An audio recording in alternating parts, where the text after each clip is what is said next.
actress सोर सिनायो नै जोंहा फार्स्ट प्राइजआ एलेंबारिनिफ्राय मा नाम मोनलाय बिनानाव निजोम दे आरो नै जोंहा ओमफ्राय हौवाफोरनिया नै बनजार फंबाय फ्रम गोदैबारि माबायदि मोनखो मोजां मोनदों आच्छा नेक्स्ट जोनोमाव आं बे गामिनि बिजामादै जानो मोन्थों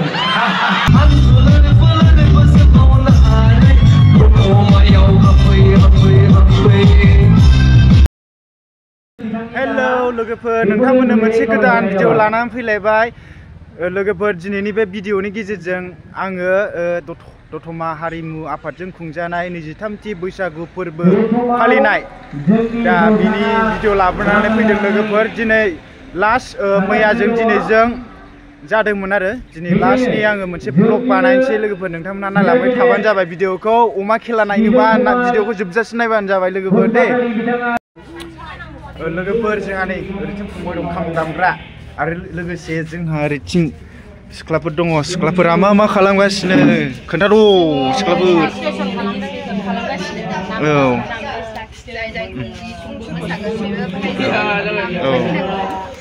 दा एसे खोन्थादो दे मोसानायफ्रा मा दं मोसानाया जोंना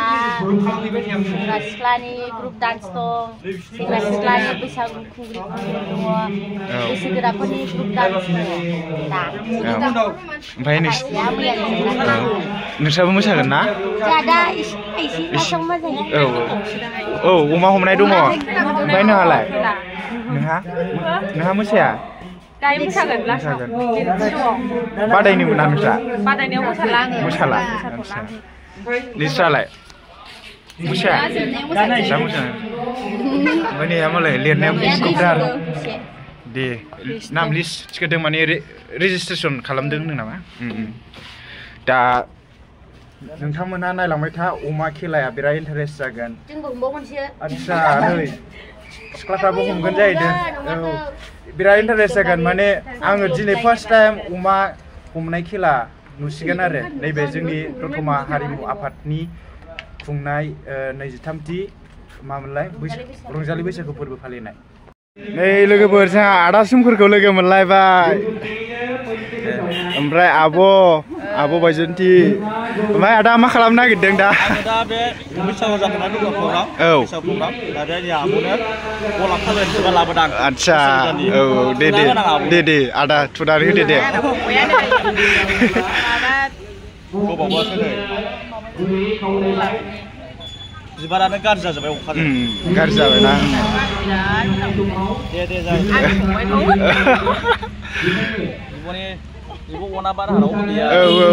आब'आ बिराद अनखायो बयखौबो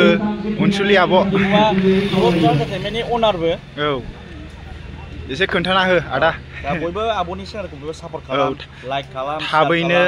100K खालामबानो जाबाय आब'नि चेनेलखौ दा 60,000 प्लास जाबायना आब'ना 60,000नि बारा जाबायना आब' साबस्क्राइबारा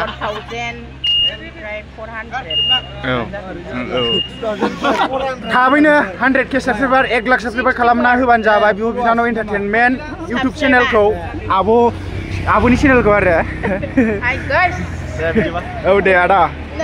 लोगोफोर जों लागोनिफ्रायबो सेंग्रा सिख्ला ग्रुप मोसानो फैदों आं नोंथांमोननो एसे देखायनि दे जों लागोनिखौ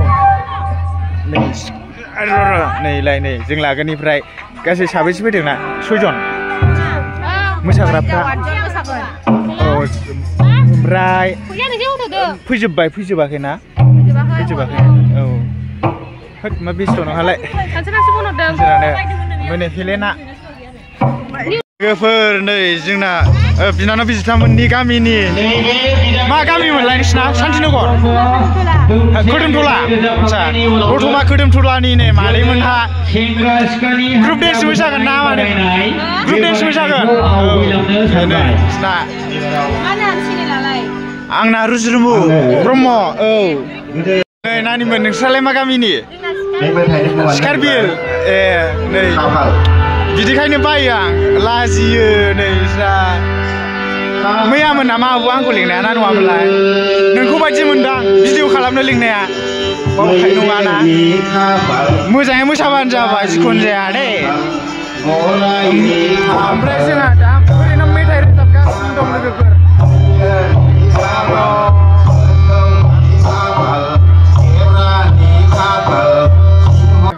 आरो लोगोसे दं जोंहा नै खनसाय बिदां बिनानाव नोंसिना मा गामिमोनलाय गोमोबिलि हिनजावफोर गोजा ग्रुप मोसागोन आदसा नोंसोर साबेसे गासै 8 जन माखासेयालाय नै बिसोर आदसा नै माखासेया नायना लादो खनसाय बिदां मोननि गामिनिखौ नैहा नै रायना हरला एसे सनालि सिनायखायो आं बेखौ ओमफ्राय नै सासेया गासिबो इउएन कलेजाव फरायग्रा गोजा जोबसे बिनानावमोन ओमफ्राय नै बे खर'आव लानायखौ बहा मोनो बेखौ मा होनोमोनलाय बेखौ गंगोना गंगोना बे समाव खुंगा 23थि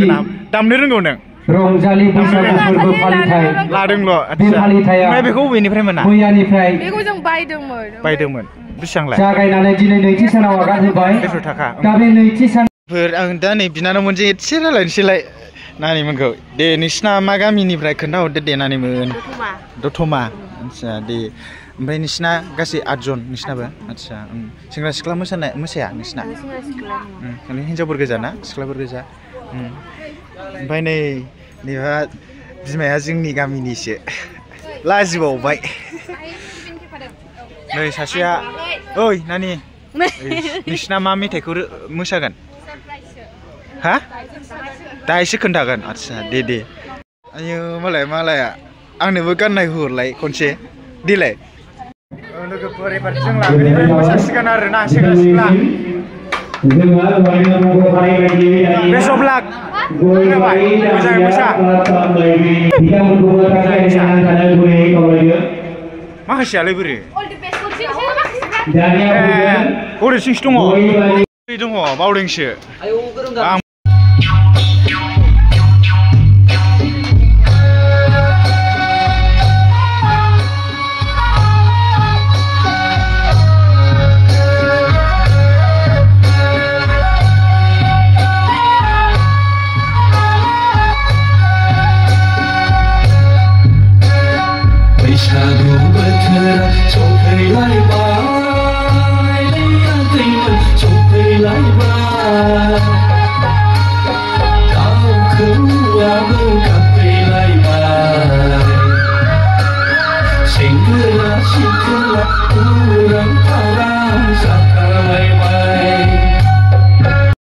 हानजा मोसानाय बे हानजा मोसानाया दसे समनि उनाव जानो थांगासिनो दं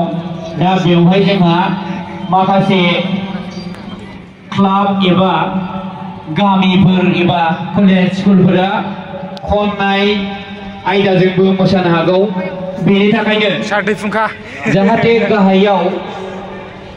माइक्रोफन आरो माखासे इउनिटफोरखौ रेडि खालामनानै दोनो अपारेटर बिथाङा बे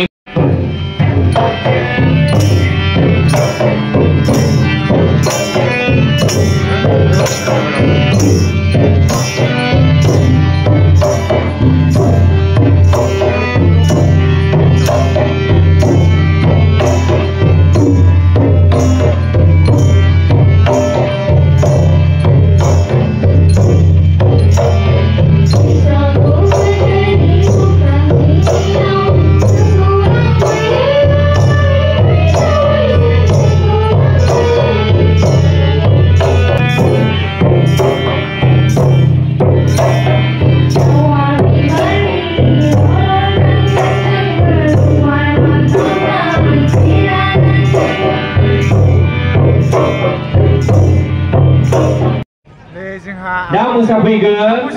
बरसिजरा उदांस्रि क्लाबनिफ्राय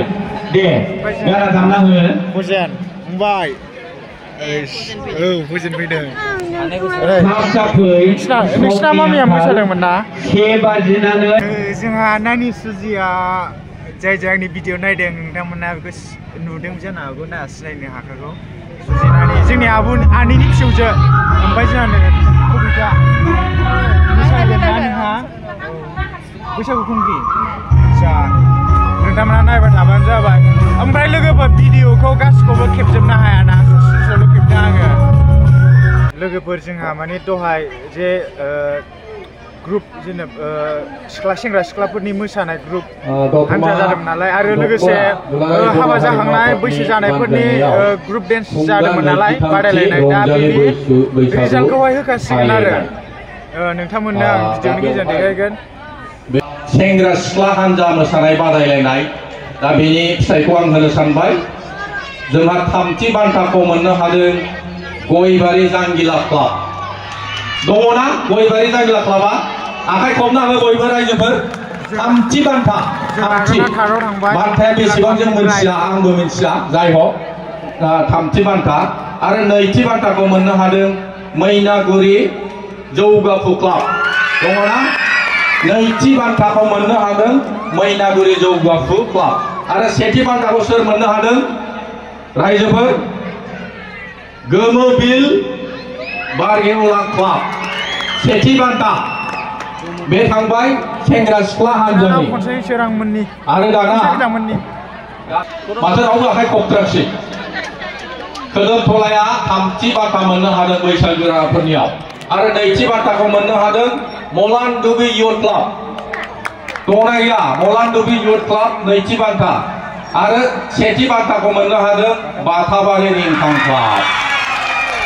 सेथि बान्थाखौ मोननो हादों बेखिनियानो रायजोफोर जायखिया मालाय बाथाबारि ना मालाय लोगोफोर जों दा ओंखाम जानो फैबाय नायना लादों जायगाखौ एसे देखायनि नोंथांमोनहा दाबो ओंखाम मोनजायाखैलै ओमफ्राय आंजों सोर दङ नै बिनानाव कबिता जागासिनो दं ओंखाम गोथाव गोथाव बेहा मिरामिससो उन्दैनिफ्रायनो मिरामिस ना ससेनिफ्राय मिरामिस जाखोथाय ससेनिफ्राय ओमफ्राय नै बिनानाव बे बिनानावाबो नोंसिनि गामिनिखा नालदा आच्छा दे जादो दे नानिमोन फंबायमोन औ ओमफ्राय आंना दाबो ओंखाम सफैथ'वाखै नै लोगोफोर नै जोंना अमा खेला जागोन जायगाया बेनो आरो मुसारि होखाजोब्बाय फुरा मद' मद' ओमफ्राय हिनजावफोरनिल' ना खेलाया सिख्लाबो गेलेनो हागोन सिख्लाबो गामि मोनसेनिफ्राय जायखिजाया आइजो माहारिया साथाम औ लोगोफोर जोंना अमाया खाना दोनखाबाय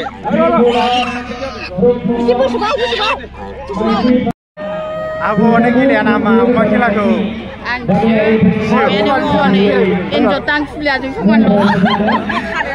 गुरनाय नङा दां आब' बे फिसासोना गैया गोरलैद्राय जोंना अमाया एसे बोलो होगोरदों माने प्रेक्टिस होगासिनो दङ हमजासिगोन नालाय ना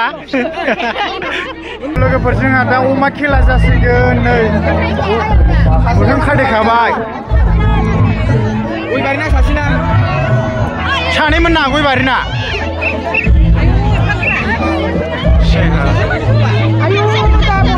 बिदि बोखोनो नाङा नुगोन दा बोखो आयौ बाजै नुला जों लागोनिफ्राय सानै बाजैया सासे अमा हमग्राया जोंना मोसागासिनोसो नै अमाया बोलो फोरागासिनो दङ सोरबा गेसाव खिफैबायलै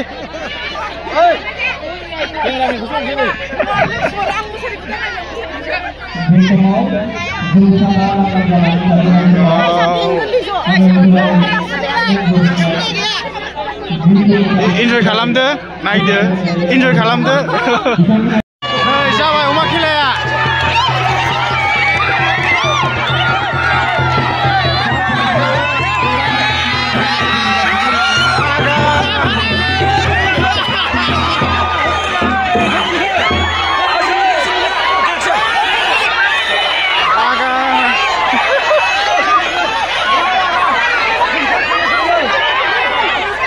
सानै साथाम हमबाय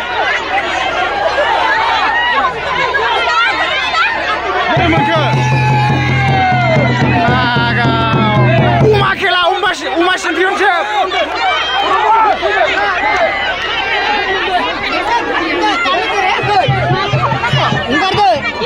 मादै अमा चेम्पियनशिप नामा दस्रासो मिथिला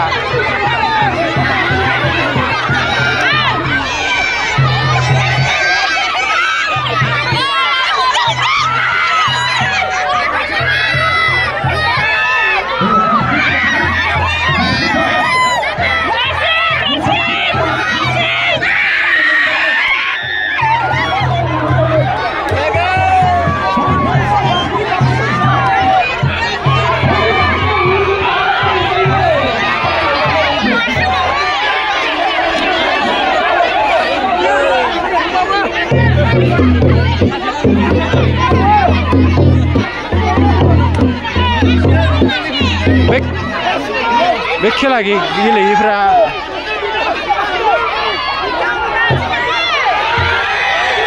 औ नै मोनबाय मासे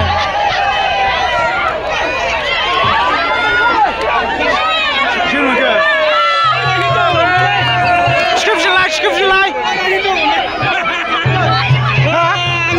रागा आदानि हमबाय नामा बाजै दे थिखो रागा अमा चेम्पियनशिप गैला नै सिबाय बिस्रा जोंहा बैसागु खुंग्रिया साबा माबा बैसागु खुंगुराव अमा खेलाया खिन्थु जोब्बाय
नोंथांमोना सोरनिखौ साबसिन मोनदों खोन्थाहरबानो जाबाय आरोना दा बेनिफ्रायनो सायख'गोन फार्स्ट सेकेन्ड थार्डनि बादायलायनायाव दा सेकेन्ड राउन्ड बे जोबनानै थांबाय दाहाय बेहाय मोनसे फिसा कुइसन जों खालामनो सानदों मानो होनबा बैसागु खुंगुर जानोबा एथ' इजि बा माबा कुइसन गैया बा माबा मोनसे बैसागुनि बादै जेबो मिथियालाबानो नोंसोरबो मोननो हाया बे मोनसे जोंनि बैसागुआव मोनसे फोरबोआव जोङो खुंगुर बा खुंग्रि बादायलायोबा जोंहा मोनसे नियम बायदियै दानानै लाखाबाय बे कुइसनखौ जोङो फिसा सोंनाय जागोन समनि आंखाल मोनसे डाइरेक्ट कुइसनल' खालामगोन बेयाव जों बनास पइन्ट खालामनाय नंला राउन्ड हिसाबै खारला डाइरेक्ट कुइसनल' सोंनाय जागोन सिगांग्रो आङो बनजार ब्रह्मनावनो सोंग्रोनो सानदों खरलेस सोंगोन जोङो बैसागु फोरबोखौ जों मानो फालिनाय जायो बिनि बारै एसे ससे बुंनो हागोन नामा खुलुमबाय बैसागु फोरबोआ जों बर' हारिनि थाखाय मोनसे एंगारहायै माने हारिमु आरोना बियो बेखौ जोंनि बर' हारिनि सिनस्रि एबा आयना बायदि होननानै बुंनो हायो बैसागु फोरबोआव जों बयबो बर' हारिया खाम सिफुं सेरजा जथा गावनि गाननाय जोमनाय बेफोरखौ लानानै जोङो रंजायो मोसायो फालियो बोसोरनि गोजाम बोसोरखौ बिदाय होनानै जोङो बैसागु बोथोर रंजालि बैसागुखौ जोङो बरायनाय जायो लोगोसे जोङो गोजाम बोसोरनि जोबथा सानाव जोङो गोखा गोखै जानाय जायो बेनि उनाव जों बैसागु फोरबोखौ बरायो न'खर जोङो गाव गावनि न'खरफोरखौ फोसाबस्राङो बैसागु फोरबोआव जों मानि थाखाय मोसानाय मुसुरनाय दामनाय देनाय नुनो मोनो बेयो जोंनि मोनसे बर' हारिनि एंगारहायै हारिनि सिनस्रि हारिमु आंनि बुंनाया बेखिनियानोसै थेंक इउ गोजोननाय थाबाय दा आङो नेक्स्ट कुइसनखौ सोंनो थाबाय फंबाय रन्जित गयारिखौ सोंहरनाय जाबाय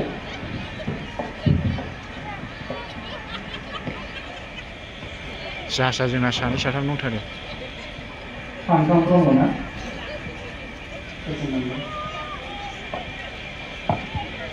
बर'नि दामजु सेरजाखौ मिथियोना बिनि दुरुङा दोंबेसे थायो आरो बिनि नामफोरा मा मा बेखौनो मिथिला बिनि दुरुङा दोंब्रै थायो औ बिनिफ्राय नामफोरा सरिता अके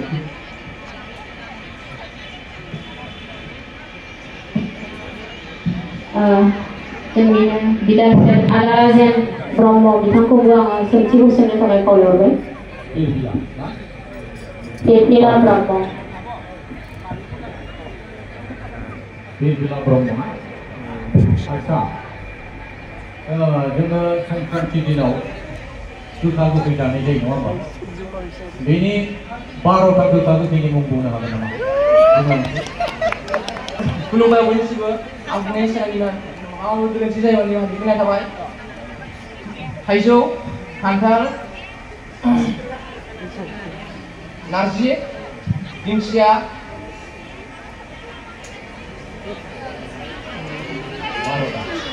थालिर फस्ला रायजोफ्रा अननानै सिरि थाथ' मोनब्रै जाबाय मेरला दं जायखिजाया होबानो जायो 1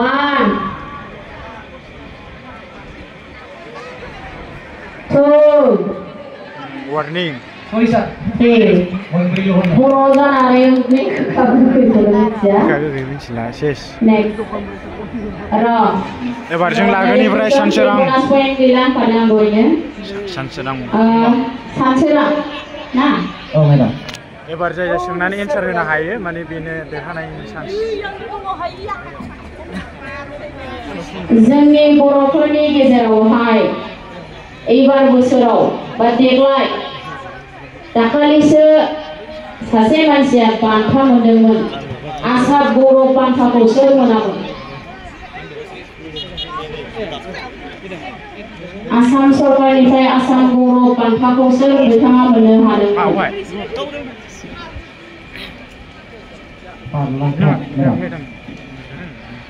मोजाङै बुं बारलांफा मेडाम बारलांफा मेडाम मा होननांगौ जाखो बेखौ दे जाबाय बेहा टाइटेल गैया नामा बारलांफा मेडामसो बेना ना नोंसोर मबाइलखौ मानो नायो बिदिखौ नायाबा एसे एनै सोरनि नामा मा सोर मा बान्था मोनदों बेफोरावनो सिनायो मानसिनि टेलेन्टफोरखौ ना बेथ' फिसा कुइसन एकदम नाबाल' दाखालिसो बेयो मोनदोंमोन बिथाङा बारलांफा नार्जारि बिथांनि मुङा गोजोननाय थाबाय मेडाम दे नेक्स्ट कुइसन टाइटेला मिस्टेक जाबाय सानसोरां फंबायना नब ब्रह्म जोंहा बावैसो बर'नि गाननाय जोमनाय जानाय लोंनाय दामजुफोरा GI टेग जादों नङा होमबा जोङो बेखौ बेसेबांथा मोननो हादों आरो बिनि 10टा नामफोरखौ बुंनाय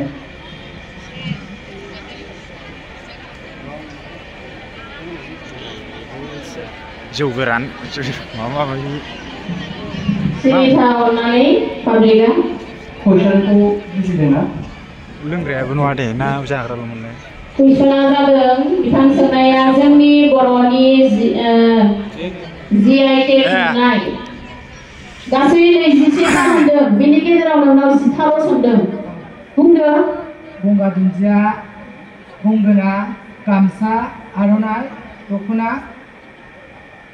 नारजि अमा सबाय साम' हा 1 जौ बिदै 2 अनला दाउ दंबावो अनला दाउ 3 जोब्बाय आयै GI टेगनि नामखौबो बुंनो हाया 27टायाव 10टाल' सोंदोंमोन जौआवनो नों जौखौ मोनसे होखाबाय नालाय गोरान गिसि लाबोजोबखादो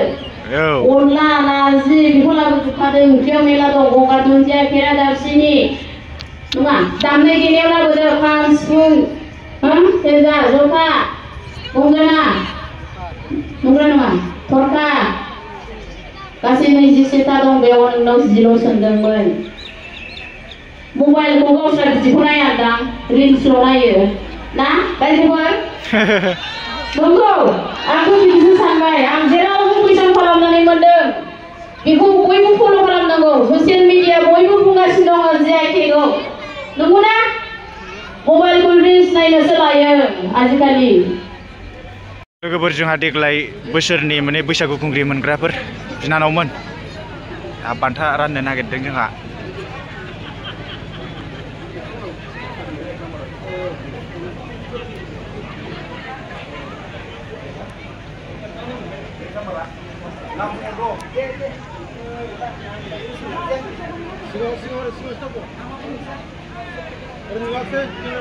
केमेरायाव नुवासै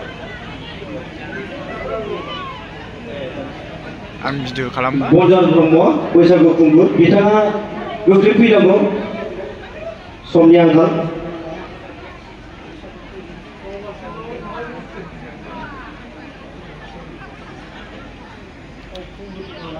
बैसागु खुंग्रि फार्स्ट प्राइज बबेनि होनदोंमोनलाय बे फार्स्ट प्राइजआ बिनानावा एलेंमारिनिफ्राय फजेन बैसागु खुंगुरखौ साजायनांगौ जोंहा मोनसे नियम दं थांनाय बोसोराव बैसागु खुंग्रि देरहासारा देग्लायनि बैसागु खुंग्रिखौ साजायनाय हाबाफारियाव बाहागो लानांगौ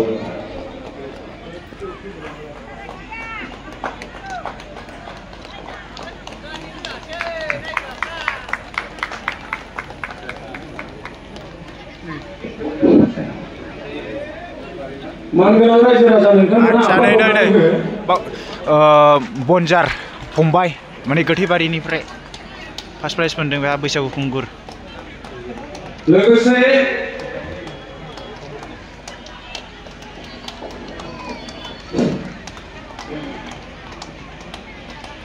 बे समाव बैसागु खुंगुरनो बनजार ब्रह्मनो गोथैबारिनि बिथाङा 5,001 रां नोगोद बान्था आरो बिथांनो मोनसे मुकुट आरो गांसे सार्टिफिकेट आरो बेजों लोगोसे दहायसो बेखेवनाय खुगा लाइसि बैसागु खुंग्रि बैसागि सिख्ला बेखौ गांसे हरनो थाखाय खावलायबाय जोंना फंबाय फजेना थांनाय बोसोरावहाय बैसागु खुंगुर मोनदोंमोन नालाय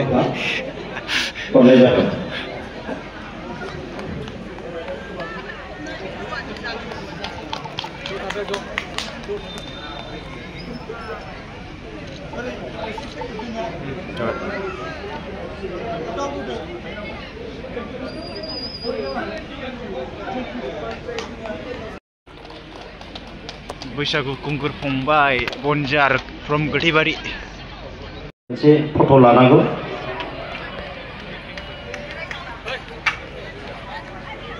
जोंहा फंबाय बिनानावमोनहा बैसागु खुंग्रि मोनगिरिफोर आरोना जोंहा नै बिनानाव हाथरखि आरो जोंहा नै बिनानाव बेन्जिना आरो नै जोंहा फार्स्ट प्राइजआ एलेंमारिनिफ्राय मा नाममोनलाय बिनानाव निजोम दे आरो नै जोंहा ओमफ्राय हौवाफोरनिया नै बनजार फंबाय फ्रम गोथैबारि आरो सेकेन्ड प्राइजआ सोरमोनलाय आरो नै थार्ड ओमफ्राय जोंहा बे फार्स्ट प्राइज खुंग्रिया ओमफ्राय नैबे सेकेन्ड ना औ नोंसोर सेकेन्ड बावदों नैबे थार्ड ओमफ्राय माबायदि मोनखो मोजां मोनदों आदसा दे गोबोर जोंहा दायो माने फट' शुट खालामजागासिनो दं बिनिफ्राय आंजों मनिसा बिनानाव दं आरोना मनिसा एक्ट्रिस सोर सिनायो माने मनिसा बिनानावनिया माने एलबाम मोनसे जाबायना मोननैयानो जाबाय बारसे बिबार आं होननाय मिउजिकनि माने बे भिडिअआ 1 मिलियन भिउस फैदों आरोना 10 लाख भिउस फैदों ओमफ्राय दा नैबे जोंनि दतमा बैसागु फांसन माबायदि मोनफैखो मोजां मोनदों आं थांनाय बोसोराव बैसागु खुंग्रि मोनदोंमोन ओमफ्राय खुंगुरा आंनि फंबाय भजेन दुमब्रिगुरिनिफ्राय ओमफ्राय नोंहा अबेनिमोनलाय बाथाबारिनि दे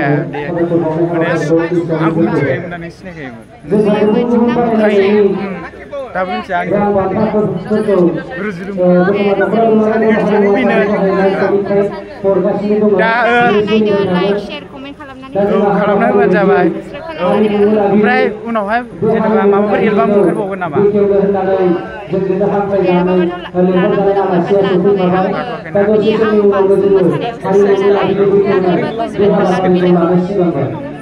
गोजान गोजानावहाय औ ओमफ्राय बेना माने इन्स्टाबो दंना मोसानाया हिट जायोमोन ना दे होमबा बिनानाव गोजोननाय मोनबाय नोंखौ लोगो मोननानै औ आरो ब्लगाव दिनैसो खोन्थाफेरनो मोनदों नोंखौ माने बोरै जेनेबा प्रग्राम जायोबा माबा लोगो मोनोना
आफादनिफ्राय 2025 मायथाइनि बैसागु खुंग्रि बिथांनिसिम रोजा रोजा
मोननैसिम रोजा रोजा साबायखर थाबाय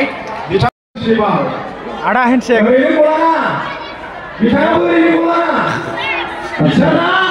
गिबियाव बयनिसिमबो गोदान बोसोरनि बैसागु बोथोरनि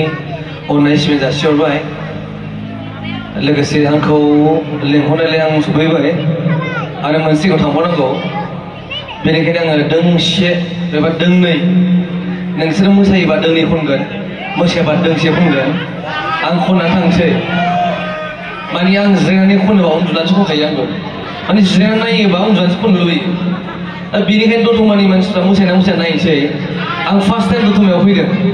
मेथाइ खननो ओरैनो फैया आलासि जानो जिखि जादोला आं बिराद गोरिब मानसि थाखा फैसा गैया होलांनोबो ओमफ्राय आं दुखु मोननायनि खारना बेनो मोनफ्रोमबो जायगायावनो बिथांखौ गांसे आर'नाइजों बरायनाय आं गुरै खावलायबाय गांनै आर'नाइ होनायाव मा लस दं गांनै आर'नाइ होनायाव मा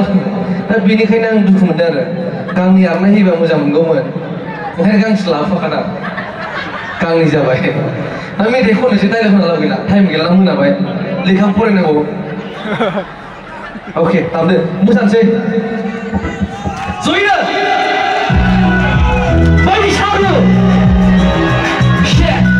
नै से नै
थाम ब्रै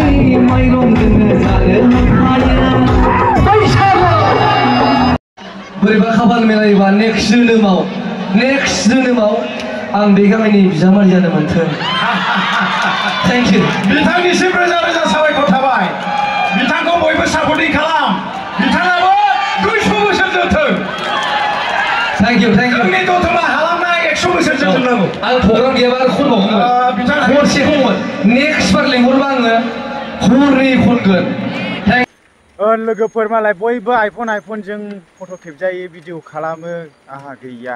अन्नानै नोंथांमोनहाबो आंखौ सापर्ट खालाम लोगोफोर जाहाथे आंबो आइफनजों ब्लग भिडिअ खालामनो हायो आरो दा नै लामा सामा माने ब्लग बानायलाबायबाय लाइट होनानै मेगना मोदानलाजोब्बाय एनिवे जिखुनु जादोला लोगोफोर नोंथांमोनहा दिनैनि भिडिअखौ माबायदि मोनखो कमेन्ट खालामहरदो मोजां मोनदोंब्ला अन्नानै लाइक खालाम बिनिफ्राय गोदानबा चेनेलखौ अन्नानै साबस्क्राइब खालामना होबानो जाबाय जाहाथे आं नेक्स्ट उनावहाय माने मोजां भिडिअ लाबोनो हायो माने मटिभेसन मोनो बिनि थाखाय आं नोंथांमोनखौ खावलायबाय थाबैनो 20K साबस्क्राइबार खालामना होबानो जाबाय दे लोगोफोर दा good night thank you for watching bye bye लोगोफोर टाटा